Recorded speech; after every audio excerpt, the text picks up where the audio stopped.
thought we were a much better team if we came up and represented ourselves.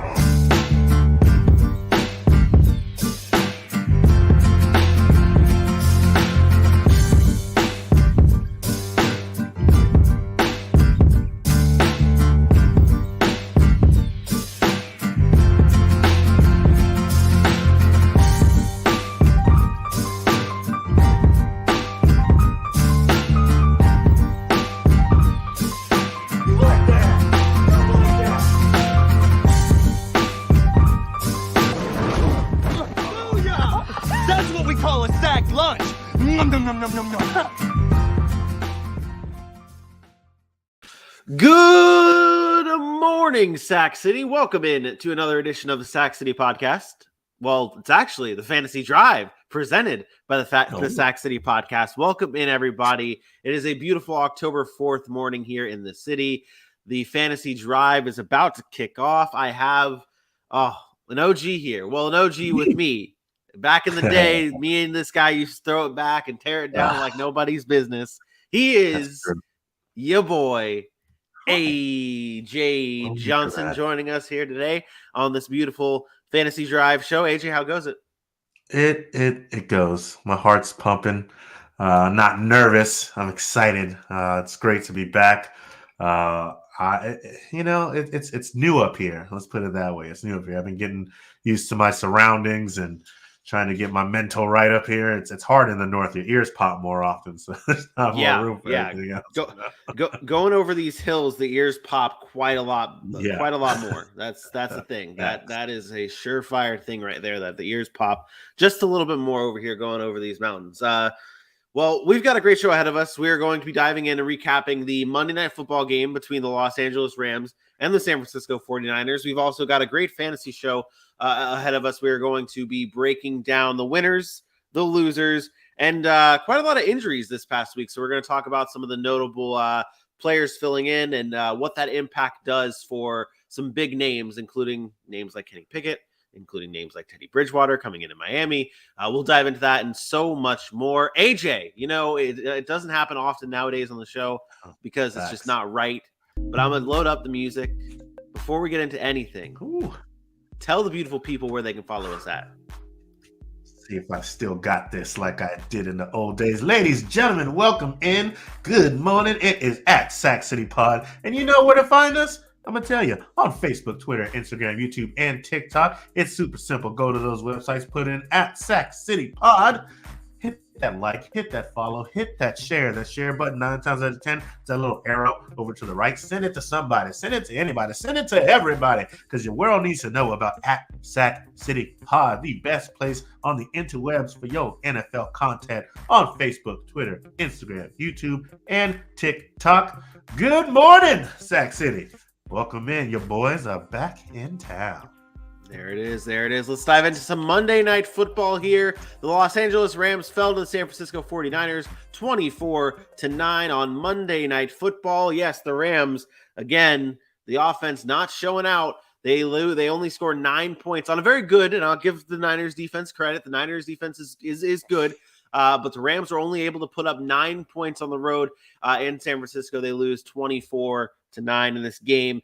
AJ, last year you might have been a year early on this offensive line for the Rams not looking great. And in this game, they didn't look great protecting Matthew Stafford.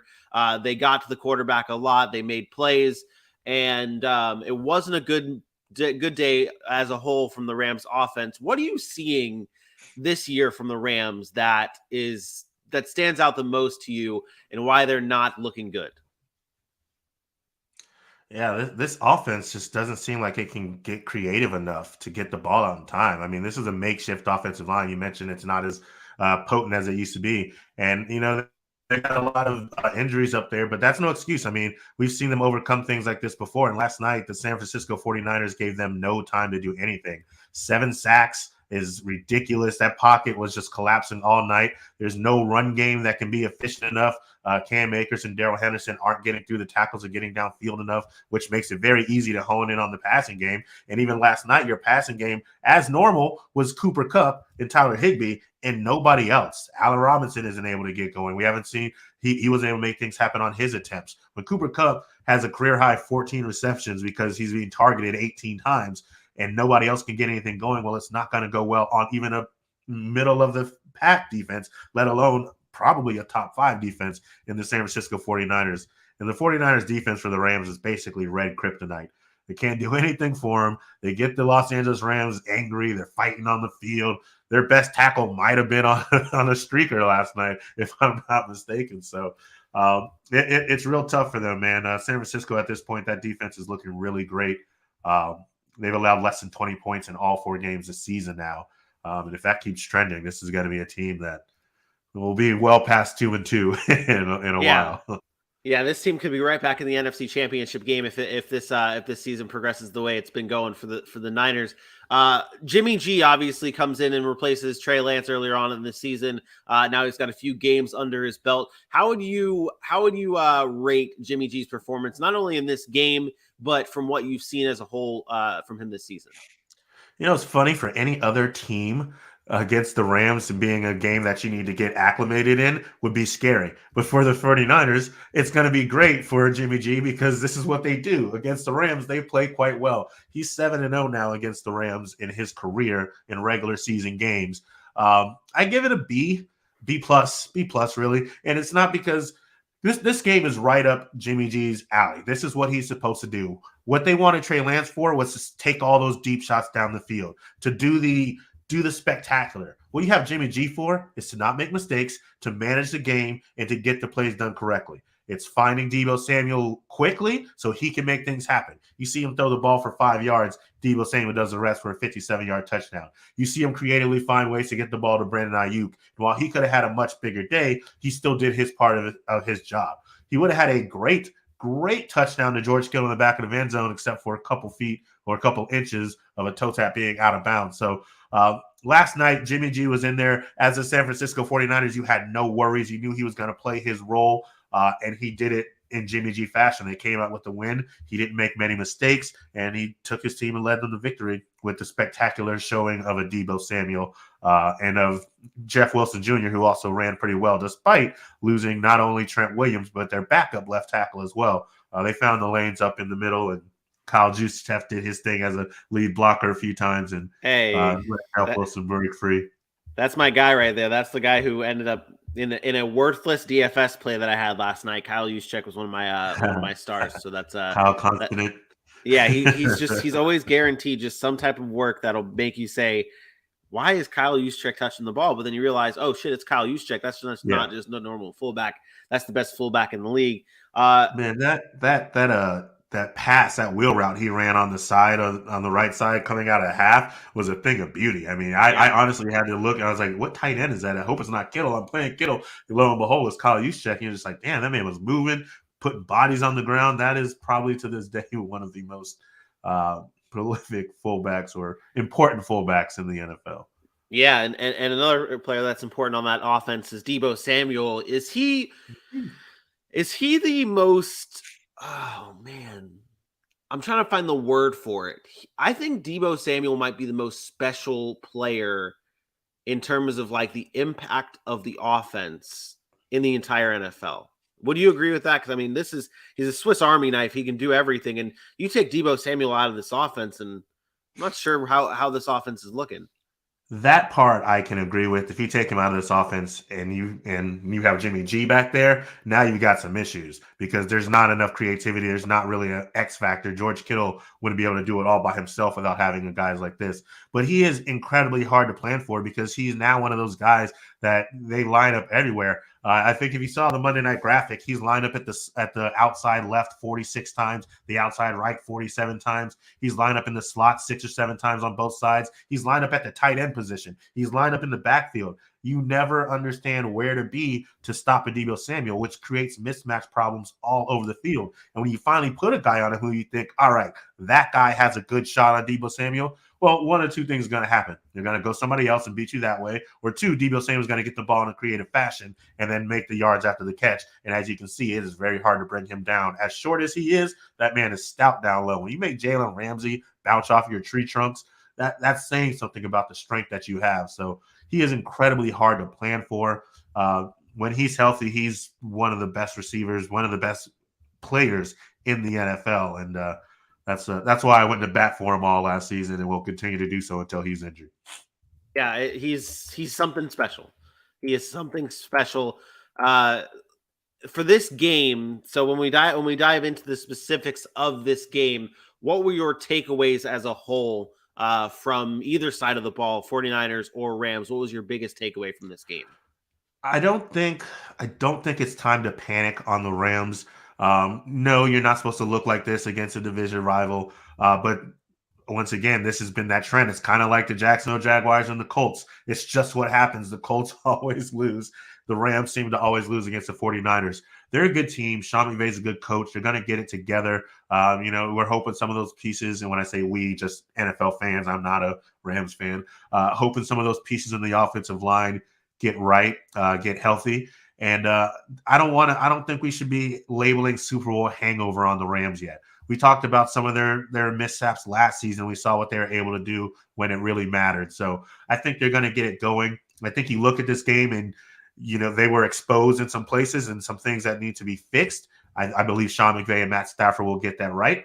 And you'll see them playing quite well deep into the late parts of the season. I'm not going to jump into a deep run in the playoffs yet. I don't know that. I imagine they'll make the playoffs, but I don't think they're a team that we're going to look at and be like, oh, they're in trouble. They need some major help. That's my biggest takeaway from both of the sides of the game. Great game played by San Francisco. They deserved every bit of it. And I'd like to thank them for allowing me to win a game because of Matt Stafford. Amazing. I think, and let's wrap this up with fantasy talk here. I think, is it time that you can drop Allen Robinson? I mean, yes.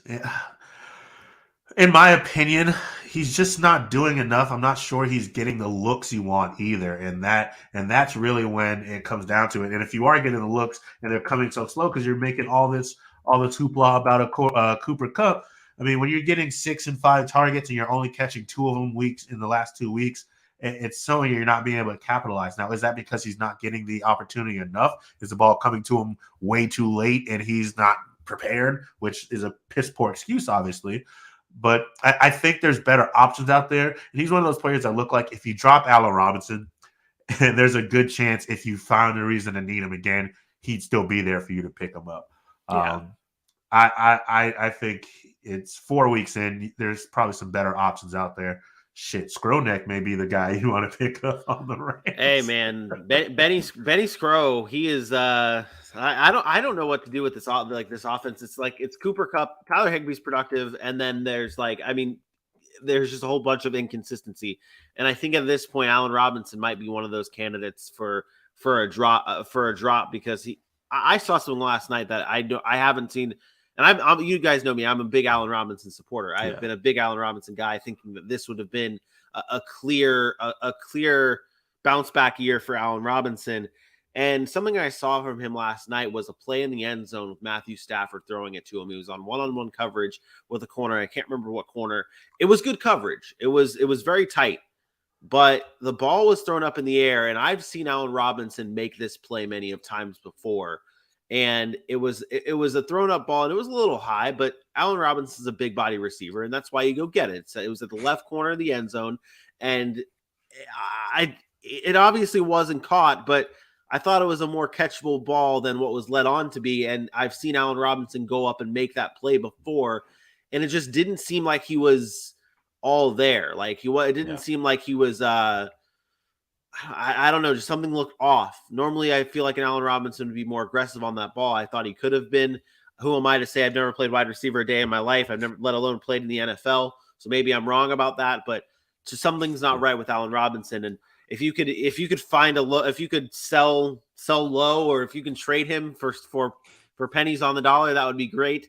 If you could, but dropping him might be on the horizon if he has more tough weeks. The plus side and the crazy part about it is he's playing more than 90% of the snaps.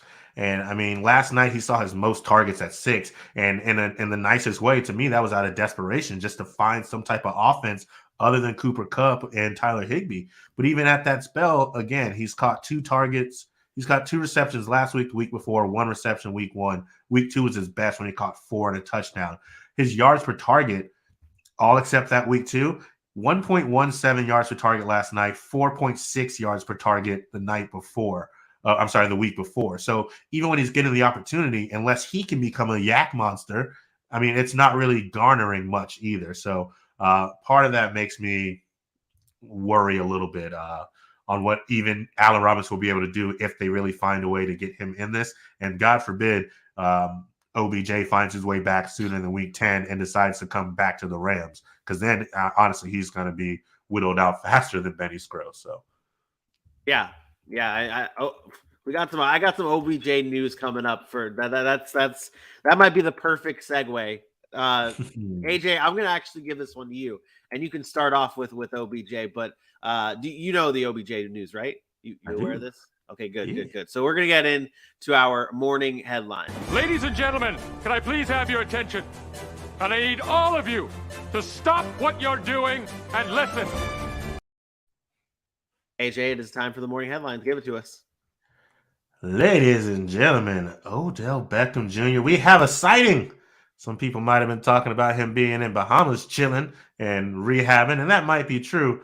But Josina Anderson, if I'm not mistaken, said that he was visiting with the Giants yesterday, was in the facility talking and having himself a good old time.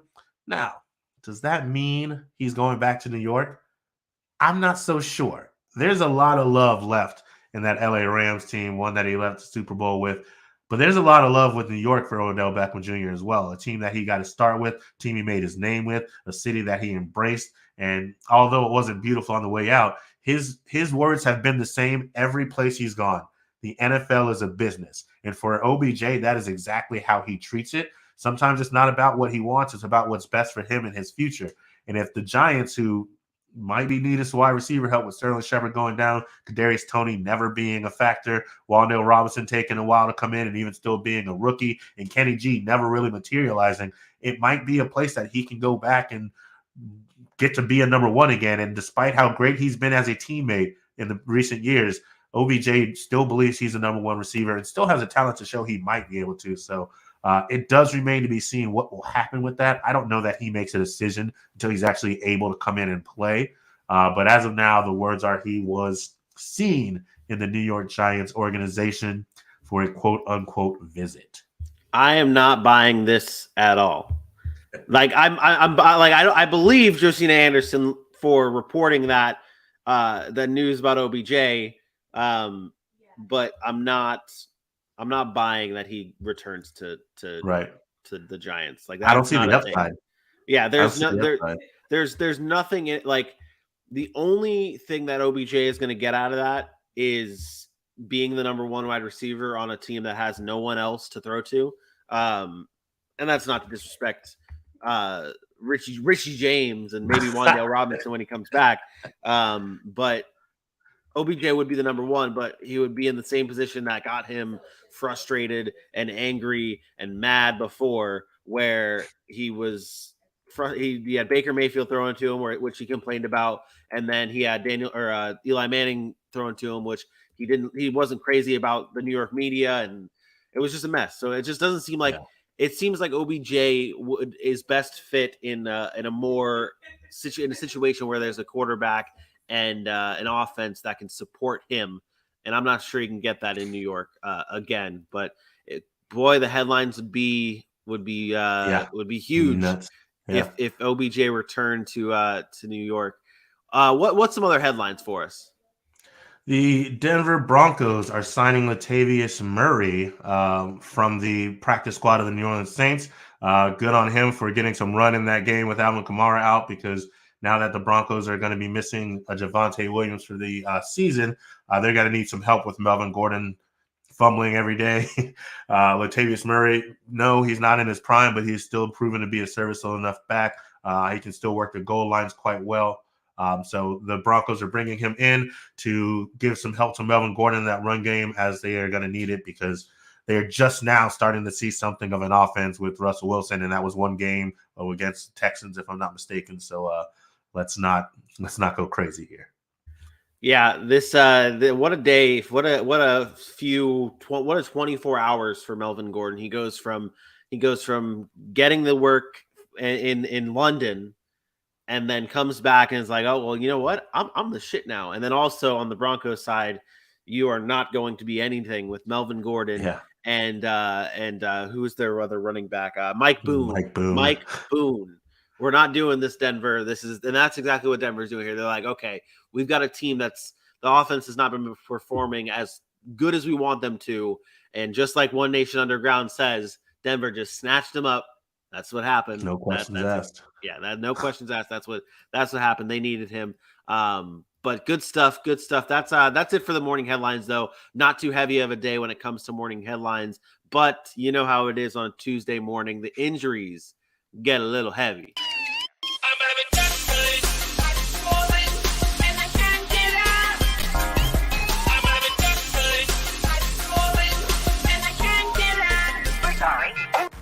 Let's see if I can do Aaron proud here on the show with these injury headlines here. There's quite a lot. I'm going to run through them. Starting off with AJ, your Atlanta Falcons placing Cordero Patterson on IR, having a knee procedure done on his knee. He will be out at least 4 weeks with that injury. Tough news in Atlanta for that, losing one of their key pieces.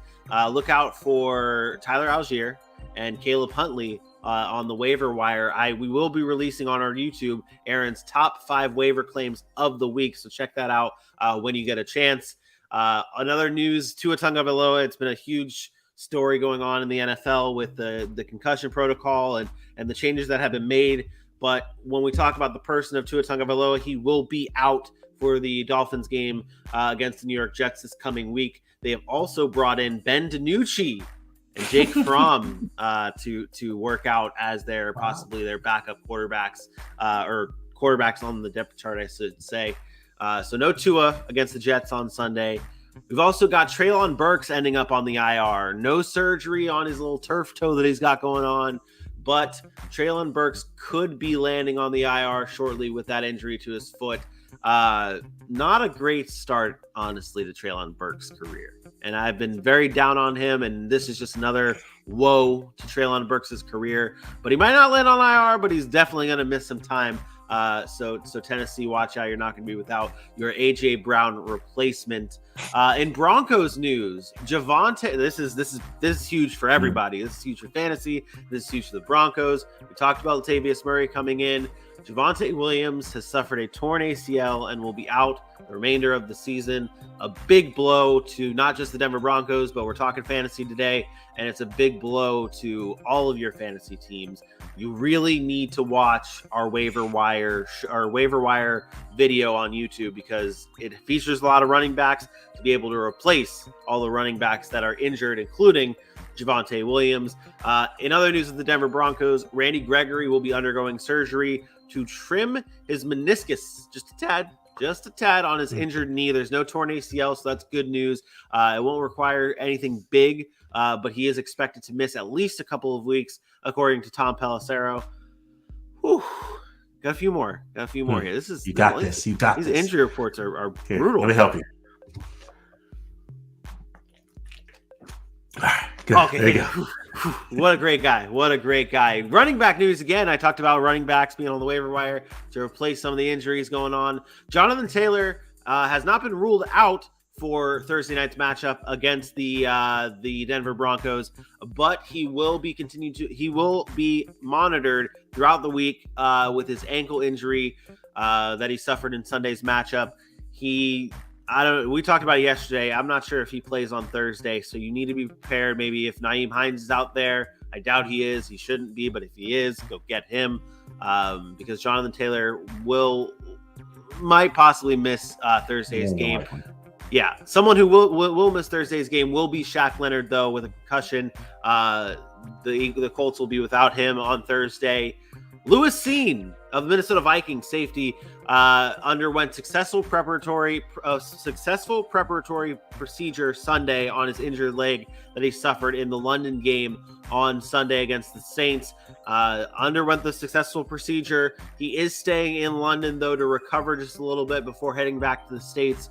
And it was a very, very sad and brutal sight with the Seen injury on Sunday, but we're glad everything is going well with him. And two guys that should be returning back to practice this week. We're going to end this injury report on good notes. Just that's how I'm doing it here. Ending it on a good note. Gus Edwards of the Baltimore Ravens. John Harbaugh came out and said that he should start practicing this week, which is great to hear for Gus Edwards. Great to hear for fantasy owners. Keep an eye on him. And Brian Robinson, medically cleared by the Washington Commanders medical staff, or from the medical staff there. Brian Robinson obviously suffered the gunshots to his legs earlier on in this season. It was a very tragic, very sad story, but he's bouncing back very fast, and he has been medically cleared to return to the field. So we should be seeing Brian Robinson popping That's up. awesome. Yeah, it's great. It is great, man. It's fantastic to hear. Fantastic to hear for someone who has him on his PUP list or his injured reserve list in the Saxony League. My biggest memory of Brian Robinson from like the conversations we've had was you drafting him in our final mock draft. And Aaron's just like, why would you do that? He's like, well, what happens if he comes back? And Aaron's like, he got shot. He got shot. Got shot. That's what it was. Yeah, that's what it was. And then from there, I was like, you know what? And because Aaron made the league like 20 million roster spots, I'm like, okay, like I'm definitely gonna draft him now. Yeah. So it's good. But Brian Robinson coming back, Gus Edwards coming back. That does it for our injury report. Let's talk some fantasy here, buddy. Let's get down to the nitty gritty. Yeah.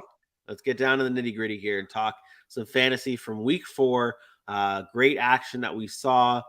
AJ, give me your biggest winner from the fantasy week 4.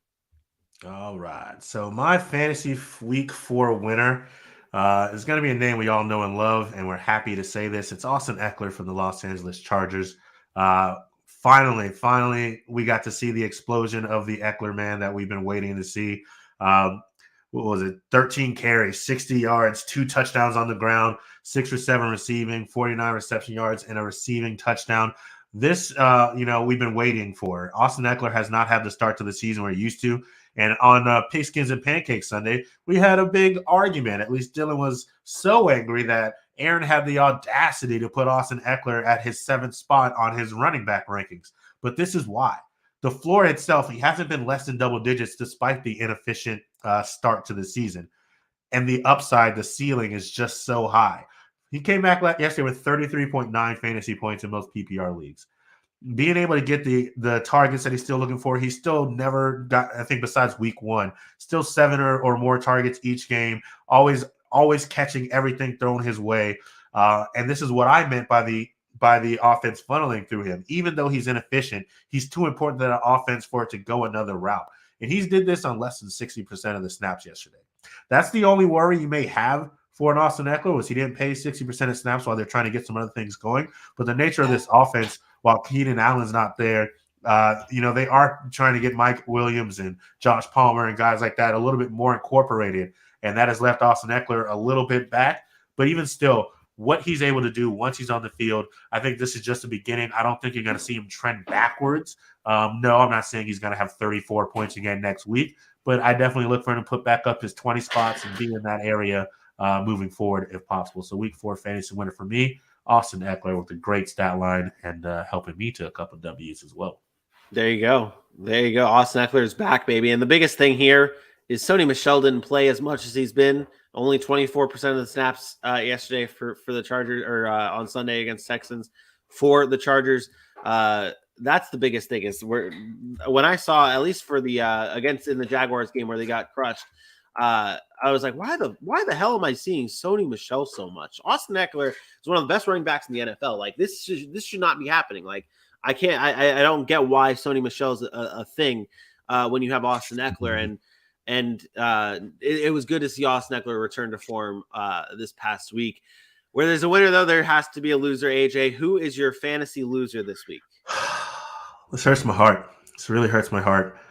My fantasy loser this week is Kyle Pitts, the Atlanta Falcons tight end. This, as you can tell, it hurts my heart for multiple reasons, but from a fantasy perspective, Kyle Pitts yesterday is trending backwards. Only had 34 snaps yesterday. He was outsnapped by Parker Hesse, who had 48 snaps.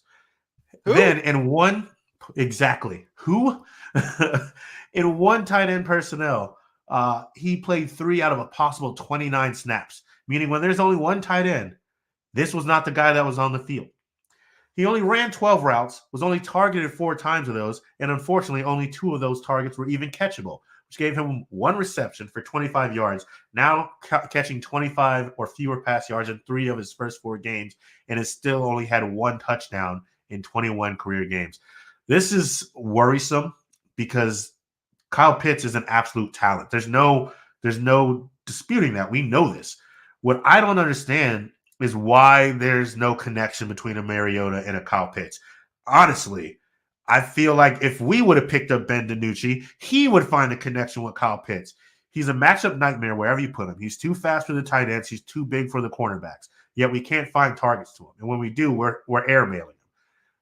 Arthur Smith said, "This isn't fantasy football. We are out here to win." You want to take fantasy football out of it? We're playing fantasy football, Arthur. We're playing fantasy football. This guy 4th overall. Is this what you had in mind? 1 season of over 1,000 yards and then not use him and then let Parker Hesse run more routes than him, take more snaps than him? It doesn't make sense to me. Kyle Pitts, they have to find a way to get him the ball. I understand Drake London is a talent, but the whole point of having another talent is that they have to choose who they're going to guard. Is it going to be Kyle Pitts? Is it going to be Drake London? And right now, I would be focusing on Drake London because they're not finding a way to get Kyle Pitts the ball. 25 or fewer yards in 3 weeks is not good. It's not sustainable. We're talking about a guy who we're always going to have ranked in the top 5 tight ends. Yeah. I might question that for a little bit. That's just the bad part about the tight end landscape. It's tough because you can't obviously you're not going to drop him. He's not playing that bad, but like in terms of like trading him, and I do see we have a fan here, Legacy. I'm going to answer your trade comment in just a second. But for Kyle Pitts, it's like there's nothing really you can do except for wait until and hope he gets back into form. And maybe then you trade him away and trade high when he does have that next good performance. Maybe if you don't think it's going to be a consistent, I don't think Marcus Mariota is the type of quarterback that can sustain multiple weapons. And Drake London has been having a good year. Like that's where I think it's all going to. I think last year they didn't have anyone else but Kyle Pitts. This year, it's Drake London who's taking it away, and Marcus Mariota is not going to be the guy who can sustain and support two big time weapons like that. Legacy has a question here, and we're going to talk about this trade here real quick before we move on. He says, "Would you do Swift and Mike Williams for Dalvin Cook and Christian Kirk?" I would do that trade. I guess I shouldn't be crazy about it and say in a heartbeat, but I would take the Dalvin Cook and Christian Kirk side. I know that Christian Kirk's coming off of a bad week and Dalvin Cook's got that shoulder injury. But Swift's also hurt. And I've never been a fan of Mike Williams. I think I don't like he's a great player. Don't get me wrong. I just, how emotional I get with things. So like seeing Mike Williams go up and down and up. That's literally how his season's been. He's had like 5 points, then 20 points, and then 5 points, and then 20 points, and then 5 points, and then 20 points. And I think Keenan Allen's going to come back as well. And I don't know how. I don't know how that's going to affect Mike Williams as well. That might make him have more down games than up games. And I know Keenan Allen was there last year. Mike Williams did good last year, but I don't like Mike Williams that much. Would you do this deal? I agree with you, except for the not liking Mike Williams part. For most of those reasons, Dalvin Cook and DeAndre Swift are, to me, equal in a way. Yep. The volume they get and the fact they're both hurt right now. The difference here for me is you are getting Christian Kirk when someone's trying to sell low, basically, because he just had a bad week. And you go ahead and grab him. He's the number one. Mike Williams has done a fine job stepping in, and of course, he's going to still have his good days. He's an incredible talent. But when Keenan Allen gets back, make no mistake, Justin Herbert and Keenan Allen have a connection. Like they are already in one of the top areas of targets between two quarterback to receiver combination in the NFL history.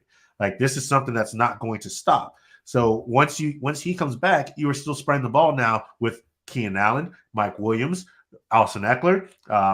Josh Palmer is going to get in there. With Christian Kirk, maybe Zay Jones has a day, but it's Christian Kirk undoubtedly.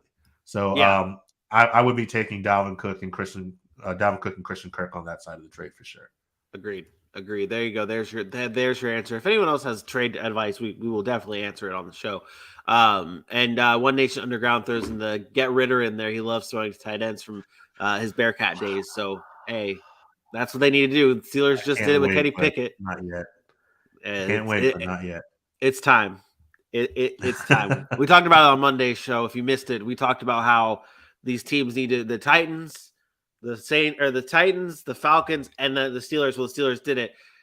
Time to move on to your rookie quarterbacks. See what you got going on. You know how I feel about Desmond Ridder. I'll take it, but I do know. Let's shift back to talking about some Week 4 action here, and let's talk about some players that it's buying or selling. And now this isn't necessarily buying or selling like trading them. This is buying or selling the production that we saw from Week 4. Thinking is it going to continue or if it doesn't continue. So that's what you're buying or selling here, AJ. Not trade for type candidates. We start off with TJ Hawkinson. Big week for TJ Hawkinson. Obviously, no Amon-Ra St. Brown. Pretty much no one in that offense except for TJ Hawkinson and Jamal Williams there. He did have a big week. Do you think this continues or it kind of holds off? This is going to hold off exactly for most of those reasons you just mentioned. TJ Hawkinson's a great player. I definitely think you will see the production out of him you need from a top-tier tight end. But let's be honest, he had 12 targets in the game because there was no Amon-Ra, because there was no DJ Chark, because there was no DeAndre Swift. Who else are they going to go to? Josh Reynolds got a, hey, thanks for playing touchdown, sure. But at the same time, once those guys are back. Everyone got a, hey, thanks for playing touchdown in that game. They scored 45 damn points. Yeah.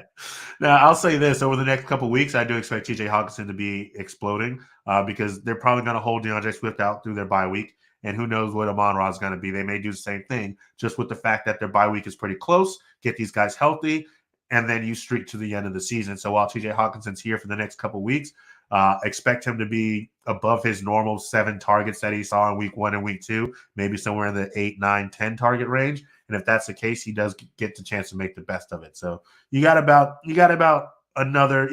week of a very good TJ Hawkinson, but then expect him to come back down to earth when the rest of the Detroit Lions potent offense gets back. Yeah, he had 39 points in our league. Last week he had 10, which is a good week. But the first 2 weeks, 7 and 5. With the way the tight end landscape is, I think that he's still going to be a very good tight end. But not sure, like you said, buying the perform like that type of. Obviously, 39 points is not. You can't replicate that. Yeah. Like that's not a thing. But I think that there would still be more or less than 10 games for a TJ Hawkinson. Another name out there, Corey Davis. Last season, we saw Corey Davis and Zach Wilson have a connection. It looked good. They looked good last season together. This year, Zach Wilson's first game back, 18 points for Corey Davis. He had 5 receptions, a touchdown, 74 receiving yards in the game against Pittsburgh. Buying or selling that Corey Davis continues to be good? If you asked me this question last week, which you didn't, I would have sold this. But now I think I'm buying he's going to continue to be good. I think Zach Wilson is the type of quarterback who can sustain these 3 receivers to an extent. Now, it's not going to be these 3 guys every single week will be having double digits, as you saw Garrett Wilson had to take the blunt of it the other day. And I guess so did Elijah Moore. But at one point in time, Corey Davis was the guy you were looking at as third fiddle. Elijah Moore came on strong last year. Garrett Wilson's a great rookie. But Corey Davis is consistent. Corey Davis is that guy you can trust. 7 targets, 5 targets, 9 targets. Only 4 targets yesterday, and he still was able – I'm sorry, looking at the wrong person. I was like, that can't be right. I was like, nah, that's not correct.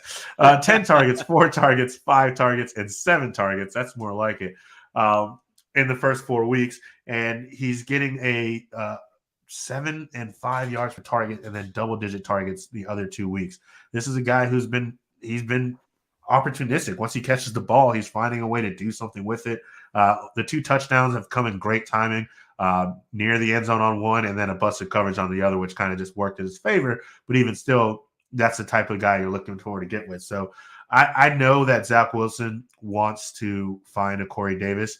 My question becomes what happens to Elijah Moore, because I think Garrett Wilson is just going to have his rookie blast, and it's going to keep stirring it up. So I am going to buy Corey Davis. I think he's just too consistent and too much of a safety valve to fall out of favoritism, so to speak. Yeah, no, I think that there's a clear connection between Zach Wilson and Corey Davis. Even with Joe Flacco, Corey Davis wasn't that bad. He could be someone that's not a flashy name. It's gross when you say Corey Davis is in your lineup, or gross when you say you're putting him in your DFS lineup, but he's been there. He's been the guy. He always finds a way to make something happen with that Jets offense. All right.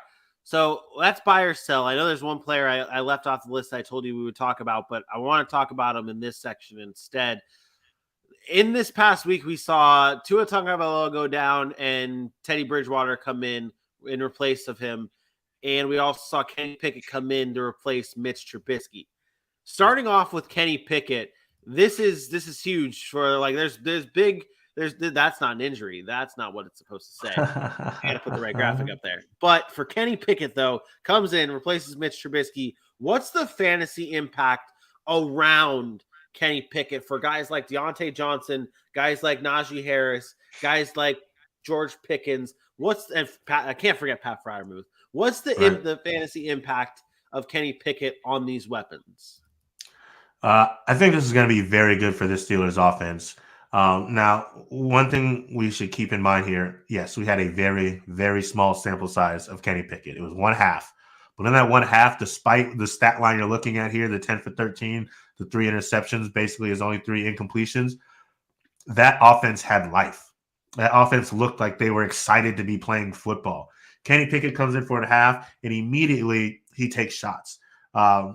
So there's some numbers for you here. With Mitch Trubisky at quarterback this season, the Steelers attempted 42% of their passes 10 yards down the field and 22% of their passes 20 yards down the field.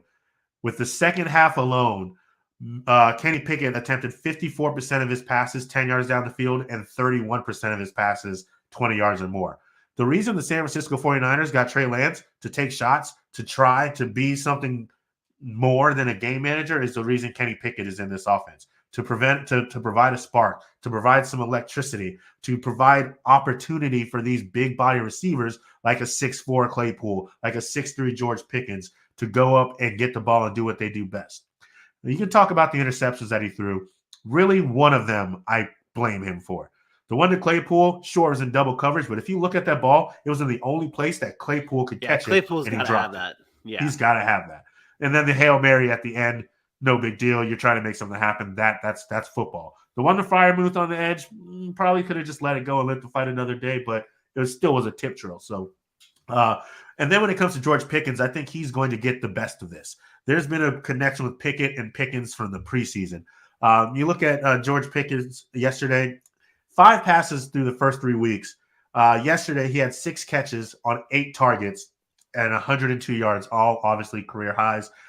4 of those receptions came from Pickett when he was in there. He saw a target on 33% of his routes run in the second half compared to, I think, 25% in the first half with Mitch Trubisky. So it's obvious that Kenny Pickett loves these big body receivers. He loves the fact, he said it himself, when these guys have one-on-one coverage, he trusts these guys to go up and get the ball. If they're one-on-one, he's going to give them a shot to do so.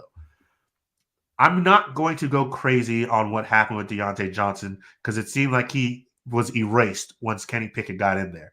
Keep in mind, Kenny Pickett has been running with the scout team for the past three weeks. Yeah. And then at halftime, all of a sudden, hey, I hope you're ready. You're going in. This was a very much draw it in the grass game plan for the second half. You can tell by the way that when you get down the goal line, it's Kenny Pickett running the touchdowns, not handing off to Najee. He even said once that he could have handed off to Najee. He decided to run the ball. I think Deontay Johnson and Kenny Pickett, when they start running together, Deontay Johnson is too big of a talent to let go. I am slightly worried about the drops Deontay Johnson has had over the season. I've had Deontay Johnson on two teams, and I haven't been ecstatic with him. But he's another guy who's going to get you double digits every single week, basically. So give him time. But I think when it comes to George Pickens, I think you see an uptick with that talent and the connection with Kenny Pickens. I don't think you have to worry about Najee, too big of a talent. Claypool has the most to prove because if he's going to get these opportunities, he has to come down with it. And Deontay Johnson's still going to be the number one receiver. He's still going to get the targets. Okay, so the fantasy stock report for that would be Najee still even, Deontay still even, skyrocket stock for George Pickens. Claypool, I know people may have Claypool. I know his roster percentage is higher, but I am not a Claypool guy. I don't think he's that good of a wide receiver. I'm out on Chase Claypool. But I like Pat Freiermuth in this situation. I like, rookie quarterbacks love their tight ends. And I think that Pat Freiermuth ends up being another guy whose stock might go up even more with Kenny Pickett. We see this offense not off to the hottest start. One of the worst offenses in the NFL right now in terms of production and points and yards and everything with Mitch Trubisky. But with Kenny Pickett in, I think it might change a little bit. They might get a little bit more creative and find ways to get these guys open. So speaking for Pat Freiermuth, I think he's going to be a guy who you might see the stock go up. So stock up Pickens and Freiermuth, stock even for Deontay Johnson and Najee Harris. So no stock down for the Kenny Pickett weapons here. On the Miami Dolphins side of things, though, Tua Tagovailoa comes in and gets injured. Teddy Bridgewater comes in, and now he's got Tyreek Hill. He's got Jalen Waddle. He's got all these guys. Now he's got a ton of weapons that were brought in to help Tua, now brought in to help Teddy Two Gloves. I like the comment here. Two gloves here. Twins. That's the Two Glove Twins. So Teddy, Tyreek Hill, Jalen Waddle, Mike Gesicki, these weapons, and I'll throw in the running backs here. What do you think the impact for those guys looks like? Let's start with the wide receivers and Jalen Waddle and Tyreek Hill. Honestly, you don't have a lot to worry about here. They got Teddy Bridgewater because he fits what Mike McDaniels wants to do. Intermediate routes, yards after catch type players. He's going to fit in just fine. No, Teddy Bridgewater is not a deep ball guy. He ranked 32nd last year in 2021 with the Broncos. So you may not see the deep shots to Tyreek that you saw from Tua. That may go away a little bit. But we all know that Tyreek Hill is fantastic with yards after the catch. And Bridgewater ranks 13th in true completion. And those are those intermediate routes, those short routes, and those ones that are caught when it goes down the field. So when you look at a Tyreek Hill, excuse me, he's third in the league in deep catches this season, but his average depth of target's only 9.2 yards. And that's kind of where Teddy Bridgewater lives. So you can get Tyreek Hill the ball 9-10 yards and let him do the rest. I don't think you have to worry about him at that point. Jalen Waddle, your only worry is the targets. When Tua's in the game, he has a rapport with Jalen Waddle from Alabama. Teddy Bridgewater came in, short notice, had to make things happen. He went to the stud. He went to the star, Tyreek Hill. But Jalen Waddle's talent is something you cannot ignore. And he is a yards catch after the monster. Yards after catch monster. He ranks first in the league at 143 yards after catch. So when Bridgewater gets in the game, it's the same thought process. These short underneath routes, getting him the ball and letting his speed and letting his talent and his explosiveness do the rest. So I don't think you have to worry about either one of these guys. They will find ways to get Jalen Waddle the ball. He's too talented not to. And their offense is predicated on these two guys being damn near unstoppable because of what they can do once the ball is in their hands. I think there's a lot of people out there that have some concern for Jalen Waddle, not maybe for an injury. Maybe there's an injury on the horizon, like something's wrong with Jalen Waddle. But after that game, it was a tough game for Jalen Waddle. It's tough fantasy week for him. But I don't think anyone should be sounding the alarms for Jalen Waddle just yet. Let's see a full game with Teddy Bridgewater there. And it's funny. I just talked about Pat Freiermuth being like the big guy whose stock goes up because of Kenny Pickett. Like, rookies and backup quarterbacks love their tight ends, and Tyreek Hill is almost like the tight end. Basically, he's the safety valve guy because, like, you look at the tight end position, it's like those are your safety valve weapons that you can always check down to, and it'll be fine. That's what Tyreek Hill is. And I fully trust Mike McDaniel too. And I know he hasn't been a coach for that long, but we've seen him and what he can do with Jimmy Garoppolo and that type of offense. And who knows how much that's Shanahan, how much that's McDaniel, but he knows how to run an offense. And I trust that it's going to be there for guys like Hill and Waddle, and maybe sprinkle in some Gesicki. He liked a lot of Gesicki, and I'm going to mention a name here. And I had him in my DFS play for Thursday and did very well. And I think the connection is there. And I know it's all these weapons. Teddy Bridgewater is not going to be able to support all these weapons, but do not be surprised if next waiver wire show we're talking about Trent Sherfield. I think he's going to be a guy. He saw the second most targets once Teddy Bridgewater came in. He was productive when he came in and when he was throwing the ball to. You talked about earlier about how Kenny Pickett has been playing with the scout team. That's what Teddy Bridgewater's been doing. And guess who's on that scout team? Trent Sherfield. Bingo. Ding, ding, ding. And again, it's the guy that knows Mike McDaniel. Like that's the connections there all around. So watch out for Trent Sherfield to be a name that kind of sneaks into the conversation for maybe some waiver wire ads in the future. But one last little bit of note for Teddy Bridgewater that I want to get your thoughts on before we close things out is the running back position with Chase Edmonds and Raheem Mostert, and what you saw from them in that week when Teddy Bridgewater came in. Do you think their stock is up? Do you think it's stock up for maybe Mostert, stock down for Edmonds, or vice versa? Or what are you thinking? I think it's vice versa. And it may not be due to the opportunities they get. I still think Mostert has showed he's probably the number one actually in that offense now. But it was the way that they used Chase Edmonds when he was in the game. Bridgewater looked for Edmonds. And then around the red zone, he looked for Edmonds again. His red zone percentage is around like 68%, I think it was. And forgive me if I'm wrong. I could be talking about, that was definitely Mostert who had 68% of the carries. I knew that number was off. I was like, no way. But once they got into the red zone, Edmonds was the running back that they utilized. So if he can get those little leak out routes from Teddy Bridgewater to run it to get into the end zone off to the side, if he can get in through the tackles like they were hoping to get in with Teddy Bridgewater, if he becomes that security blanket for Bridgewater, Chase Edmonds' stock goes up because even though he's not getting the opportunity, it's high value. I mean, you look at his numbers with the small amount that he has, he's been able to produce. I mean, he put up double digits last week despite not being the guy. 10 points on 28% of the snaps, only 5 attempts, 3 targets, 2 receptions, and still had a touchdown, put up double digits. He's always been that type of guy.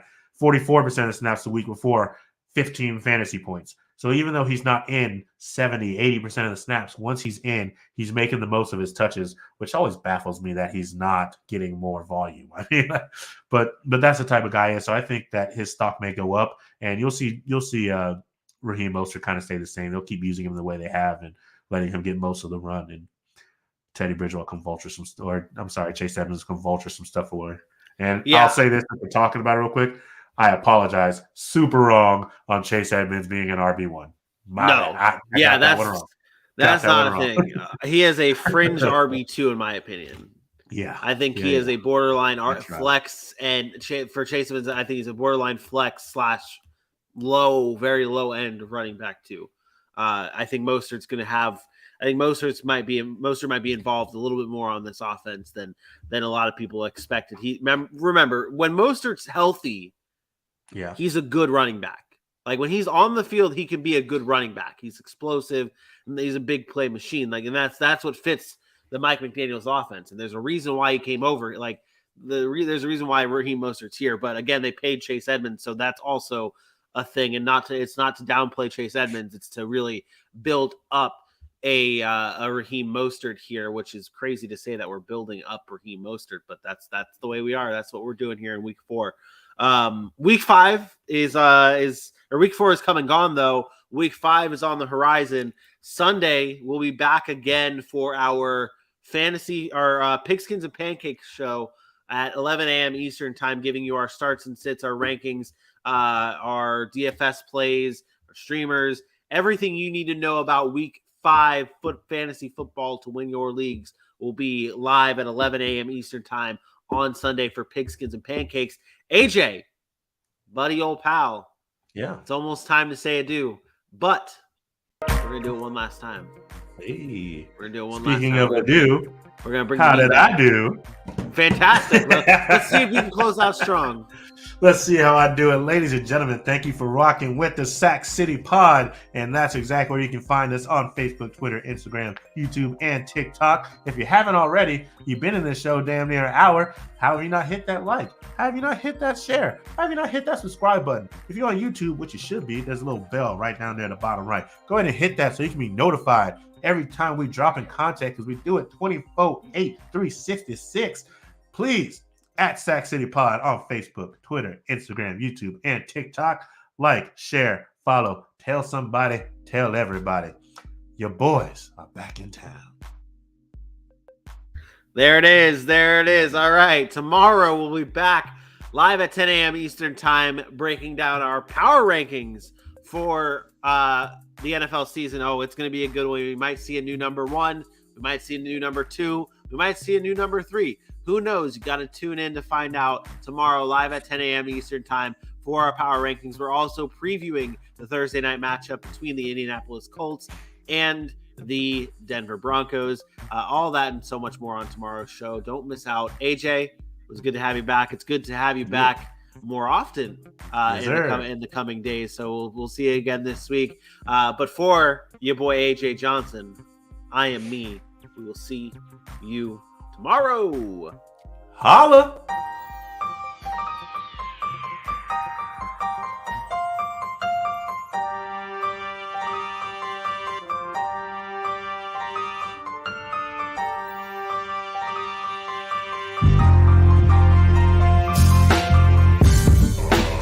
We know we were a much better team than we came up and represented ourselves.